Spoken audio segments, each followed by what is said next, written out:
saya akan jelaskan tentang pendahuluan dari bab 6 ini. Yang pertama, unsur dari suatu laporan keuangan diakui melalui sebuah satuan moneter yang nantinya akan menjadi sebuah dasar pengukuran. Kemudian dasar pengukuran ini nanti akan menjadi sebuah ukuran tertentu bagi penghasilan, beban, aset, ataupun sebuah liabilitas. Pemilihan dasar pengukuran ini juga harus disesuaikan dengan data kualitatif dan karakteristik kualitatif dari sebuah komponen. Kemudian suatu standar untuk menerapkan dasar pengukuran juga harus menjelaskan beberapa hal berikut, seperti menggunakan dasar pengukuran untuk mengestimasi ukuran, kemudian kedua memberikan informasi yang mudah dipahami, dan ketiga memberikan informasi tentang cara memodifikasi dasar pengukuran tersebut. Berikut ini adalah macam-macam dasar pengukuran. Yang pertama, biaya historis, yaitu ukuran historis untuk memberikan informasi tentang harga dari komponen saat diperoleh. Biaya historis ini tidak menunjukkan perubahan kecuali terjadi beberapa hal sebagai berikut. Yang pertama, aset tersebut digunakan atau liabilitas sudah dipenuhi. Kemudian penerimaan pembayaran penghapusan aset. Kemudian yang ketiga, ada peristiwa menyebabkan penurunan nilai suatu aset dan membuat liabilitas menjadi memberatkan seperti bencana alam. Kemudian yang terakhir, seluruh unsur pembiayaan dicerminkan oleh bunga accrual. Selanjutnya, nilai kini. Nilai kini menggambarkan nilai atau harga transaksi dan mencerminkan kondisi dari suatu aset, liabilitas, penghasilan maupun beban saat tanggal pengukuran, sehingga akan mencerminkan perubahan nilai yang signifikan dibandingkan tanggal pengukuran sebelumnya. Nilai wajar. Nilai wajar adalah harga jual dari aset atau harga pemenuhan liabilitas pada tanggal pengukuran dalam transaksi antar pelaku pasar. Nilai wajar diukur berdasarkan perspektif dan asumsi dari pelaku pasar yang ingin mencapai tujuan ekonomi terbaiknya. Nilai pasar biasanya diukur dari harga pasar yang sedang aktif, namun bisa dengan cara lain, yaitu dengan arus kas yang menunjukkan beberapa faktor seperti estimasi arus kas, ketidakpastian arus kas, nilai waktu uang, kemudian adanya fakta bahwa investor cenderung membayar lebih untuk aset daripada liabilitas karena aset memiliki arus kas yang tidak pasti, sedangkan liabilitas memiliki arus kas yang lebih lancar. Kemudian faktor lain seperti likuiditas. Nilai pakai dan nilai pemenuhan. Nilai pakai merupakan nilai dari sekarang dari suatu arus kas diukur dari penggunaan aset tersebut. Kemudian nilai pemenuhan adalah nilai arus kas sekarang yang harus dialokasikan selama perusahaan harus memenuhi tanggung jawab atau liabilitasnya. Nilai pakai dan nilai pemenuhan akan mencerminkan harga transaksi dari pelepasan suatu aset atau liabilitas, sehingga tidak mencerminkan harga perolehan dari aset atau liabilitas tersebut. Yang terakhir ada biaya kini. Biaya kini dari aset adalah harga yang dibayarkan untuk aset ditambah dengan transaksi pada saat tanggal pengukuran. Sedangkan biaya kini liabilitas merupakan nilai sekarang dari liabilitas yang diterima dikurangi oleh biaya transaksi. Biaya kini dan biaya historis merupakan entry value atau harga untuk memperoleh aset atau liabilitas tersebut. Sedangkan nilai pakai, nilai pemenuhan, dan nilai wajar merupakan exit value atau harga untuk melepas aset atau liabilitas tersebut. Berikutnya adalah terkait dengan informasi yang disediakan oleh 4 dasar pengukuran khusus, yaitu pada biaya historis, nilai wajar, nilai pakai, nilai pemenuhan, dan biaya kini. Di mana informasi yang dihasilkan dari laporan posisi keuangan maupun laporan kinerja keuangan nanti sangat penting untuk dipertimbangkan. Yang pertama terkait dengan biaya historis. Aset atau liabilitas yang diukur menggunakan biaya historis sifatnya relevan, terutama bagi pengguna laporan keuangan karena terdiri dari harga transaksi atau peristiwa lain hingga timbul suatu aset atau liabilitas tersebut. Dengan dasar pengukuran biaya historis, entitas dapat memperkirakan nilai akuisisi aset dan nilai pada saat pengalian liabilitas supaya tidak melebihi biaya transaksi sehingga masih memberikan manfaat ekonomi. Dan pada biaya historis, nilai aset dan liabilitas setidaknya sama besarnya dengan nilai tercatatnya, yaitu nilai imbalan yang sudah dikurangi dengan biaya transaksi. Kemudian aset selain aset keuangan yang diukur pada biaya historis menimbulkan beban ketika digunakan atau dijual. Pada kondisi tersebut beban akan diakui pada saat imbalan diakui juga sebagai penghasilan. Begitu juga dengan liabilitas selain liabilitas keuangan yang diukur dengan biaya historis akan menimbulkan penghasilan berupa imbalan ketika liabilitas berhasil terpenuhi. Pada biaya historis, penghasilan dan beban memiliki nilai konfirmatori atau dapat memberikan umpan balik kepada pengguna laporan keuangan tentang prediksi arus kas maupun margin dan dapat membantu menilai kinerja manajemen entitas dalam mengelola sumber daya ekonomi entitas. Informasi mengenai nilai bunga dari aset dan dari liabilitas yang diukur pada biaya perolehan atau biaya historis ini diamortisasi sehingga memiliki nilai prediktif dan konfirmatori. Dengan catatan bahwa tingkat bunga historis dari aset dan liabilitas akan dimutakhirkan jika dikenakan tingkat bunga variabel. Berikutnya, pembahasan terkait informasi yang disediakan pada saat menggunakan dasar pengukuran nilai wajar. Di sini kami membaginya menjadi 4 poin penting, di mana yang pertama bahwa aset dan liabilitas yang diukur dengan nilai wajar memungkinkan memiliki nilai yang prediktif. Hal ini karena nilai wajar mencerminkan ekspektasi kini atas pelaku pasar tentang jumlah, waktu, dan ketidakpastian dari arus kas masa depan. Poin kedua adalah bahwa penghasilan dan beban dapat digunakan sebagai input untuk memprediksi hasil di masa depan dan untuk menilai seberapa efisien dan efektifnya kinerja dari manajemen entitas. Poin ketiga adalah bahwa harga aset di pasar yang berbeda akan diakui sebagai penghasilan ketika nilai wajar atau perbedaan harga pertama kali terjadi. Dan poin yang keempat adalah bahwa penjualan aset atau pengalihan liabilitas akan menghasilkan laba bersih atau beban bersih yang relatif kecil, kecuali jika dampak biaya transaksinya signifikan.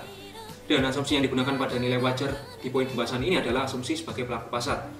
Yang berikutnya adalah pembahasan terkait informasi yang disediakan pada saat menggunakan dasar pengukuran nilai pakai dan nilai pemenuhan. Nilai pakai sendiri memberikan informasi tentang nilai sekarang dari entitas arus kas atas penggunaan aset, yang manfaatnya memberikan nilai prediktif dalam menilai prospek arus kas masuk di masa depan. Sedangkan nilai pemenuhan menyediakan informasi tentang nilai sekarang dari estimasi arus kas yang diperlukan untuk memenuhi liabilitas, sehingga dapat dikatakan juga memiliki nilai prediktif. Kemudian estimasi atas nilai pakai dan nilai pemenuhan yang dimaksudkan ialah nilai estimasi yang sudah ditargetkan dan dikombinasikan dengan informasi terkait estimasi jumlah, waktu, dan ketidakpastian arus kas di masa depan, sehingga memiliki nilai konfirmatori atau nilai yang dapat memberikan umpan balik pada estimasi sebelumnya. Yang berikutnya adalah pembahasan terkait informasi yang disediakan pada saat menggunakan dasar pengukuran biaya kini.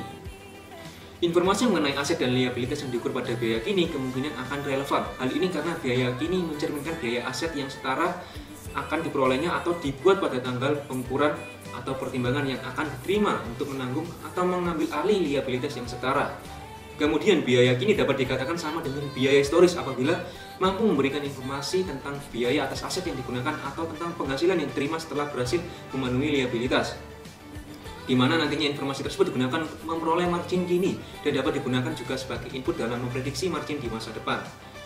Biaya kini dapat dikatakan berbeda dengan biaya historis apabila mencerminkan harga yang berlaku pada saat penggunaan atau pemenuhan. Karena jika harga berubah secara signifikan, maka margin biaya kini akan lebih relevan untuk memprediksi nilai masa depan dibandingkan dengan biaya historis. Dan pada saat melaporkan biaya kini dari penggunaan, terlebih dahulu kita harus membagi perubahan jumlah yang tercatat pada periode pelaporan ke dalam biaya kini dari penggunaan ditambah dengan perubahan harga. Namun yang perlu diperhatikan adalah dampak dari perubahan harga tersebut, karena ada dua kondisi yang berbeda, yaitu kondisi holding gain dan holding loss.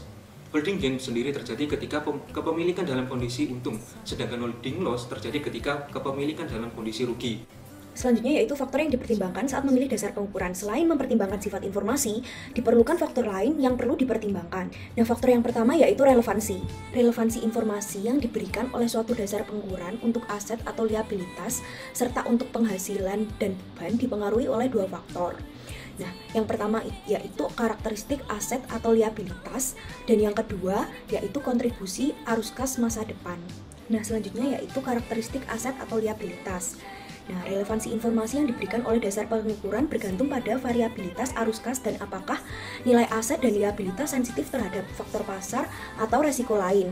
Nah, jika diketahui bahwa ada kesensitifan, akan berpengaruh pada perbedaan yang signifikan antara biaya historis dan nilai kini. Nah, jika menggunakan biaya historis, perubahan nilai dilaporkan bukan ketika nilai tersebut berubah, tetapi pada saat pelepasan, penurunan nilai, atau saat pemenuhan terjadi. Nah, selanjutnya yaitu kontribusi untuk arus kas masa depan. Sumber daya ekonomik menghasilkan arus kas secara langsung maupun secara tidak langsung. Untuk aktivitas yang menghasilkan arus kas secara tidak langsung, biaya historis atau biaya kini cenderung memberikan informasi yang relevan untuk menghasilkan dan memasarkan barang atau jasa kepada pelanggan. Nah, untuk aktivitas yang menghasilkan arus kas secara langsung, dasar pengukuran yang memberikan informasi yang paling relevan yaitu nilai kini yang menggabungkan estimasi kini dari jumlah, waktu, dan ketidakpastian dari arus kas masa depan. Nah, faktor yang kedua yaitu representasi tepat. Ketika aset dan liabilitas menggunakan basis pengukuran yang berbeda, maka akan menghasilkan inkonsistensi pengukuran atau accounting mismatch. Nah, ketika pengukuran tidak dapat ditentukan secara langsung dengan mengobservasi harga di pasar aktif atau diestimasi, maka ketidakpastian pengukuran akan muncul, di mana hal tersebut akan mempengaruhi informasi yang diberikan oleh dasar pengukuran. Nah, sehingga perlu dipertimbangkan untuk memilih dasar pengukuran yang berbeda. Ketidakpastian pengukuran berbeda dari ketidakpastian hasil dan ketidakpastian eksistensi, di mana ketidakpastian hasil muncul ketika ada ketidakpastian tentang jumlah atau waktu dari setiap arus masuk atau keluar yang dihasilkan dari suatu aset atau liabilitas. Sedangkan ketidakpastian eksistensi muncul ketika tidak pasti apakah aset atau liabilitas itu ada. Nah, ketidakpastian hasil dan ketidakpastian eksistensi tidak selalu menghasilkan ketidakpastian pengukuran. karakteristik kualitatif peningkat dan kendala biaya, di mana hal tersebut berkaitan dengan bagaimana memilih suatu dasar pengukuran. Kendala biaya sendiri berbicara tentang pentingnya untuk mempertimbangkan antara manfaat dan biaya yang ada, di mana manfaat yang diberikan oleh informasi tersebut harus seimbang dengan biaya yang dikeluarkan untuk memperoleh informasi tersebut. Faktor karakteristik kualitatif peningkat yang pertama yaitu keterbandingan. Menggunakan dasar pengukuran yang sama untuk item yang sama dari periode ke periode dapat membantu membuat laporan tersebut menjadi lebih terbanding. Lalu yang kedua yaitu keterpahaman. Menggunakan lebih banyak dasar pengukuran, maka dapat menambah informasi yang disediakan, sehingga dengan begitu dapat meningkatkan keterpahaman. Yang ketiga yaitu keterverifikasian. Menggunakan dasar pengukuran yang dapat dikuatkan secara independen, misalnya dengan melakukan observasi harga. Dalam hal ini, maka dasar pengukuran yang dapat digunakan yaitu misalnya dengan menggunakan dasar pengukuran biaya historis dan nilai kini. Faktor khusus untuk pengukuran awal. Yang pertama, yaitu ketika kita memperoleh aset atau menanggung liabilitas sebagai akibat dari transaksi berdasarkan persyaratan pasar, maka kita perlu menentukan terlebih dahulu apakah ada suatu penghasilan atau beban yang timbul dari transaksi tersebut. Lalu yang kedua, yaitu ketika kita memperoleh aset atau menanggung liabilitas sebagai transaksi yang bukan merupakan transaksi dengan persyaratan pasar, maka seluruh aspek lain yang relevan perlu dipertimbangkan kembali. Misalnya dengan cara melakukan pengakuan aset lain, liabilitas lain, dan hal lainnya. Lebih dari satu dasar pengukuran. Seperti yang kita ketahui bahwa dengan menggunakan banyak dasar pengukuran, maka dapat menambah informasi yang relevan. Dengan begitu, maka juga dapat meningkatkan keterpahaman. Hal ini umumnya dapat dilakukan dengan cara yang pertama, menggunakan dasar pengukuran tunggal, baik untuk aset atau liabilitas dalam laporan posisi keuangan dan untuk penghasilan dan beban terkait dalam laporan kinerja keuangan. Lalu yang kedua, yaitu dengan memberikan catatan atas laporan keuangan terkait informasi tambahan atas penerapan dasar pengukuran yang berbeda. Namun, untuk beberapa kasus akan lebih relevan dengan cara yang pertama, dasar pengukuran nilai kini untuk aset atau liabilitas dalam laporan posisi keuangan. Lalu yang kedua, dasar pengukuran yang berbeda untuk penghasilan dan beban terkait dalam laporan laba rugi.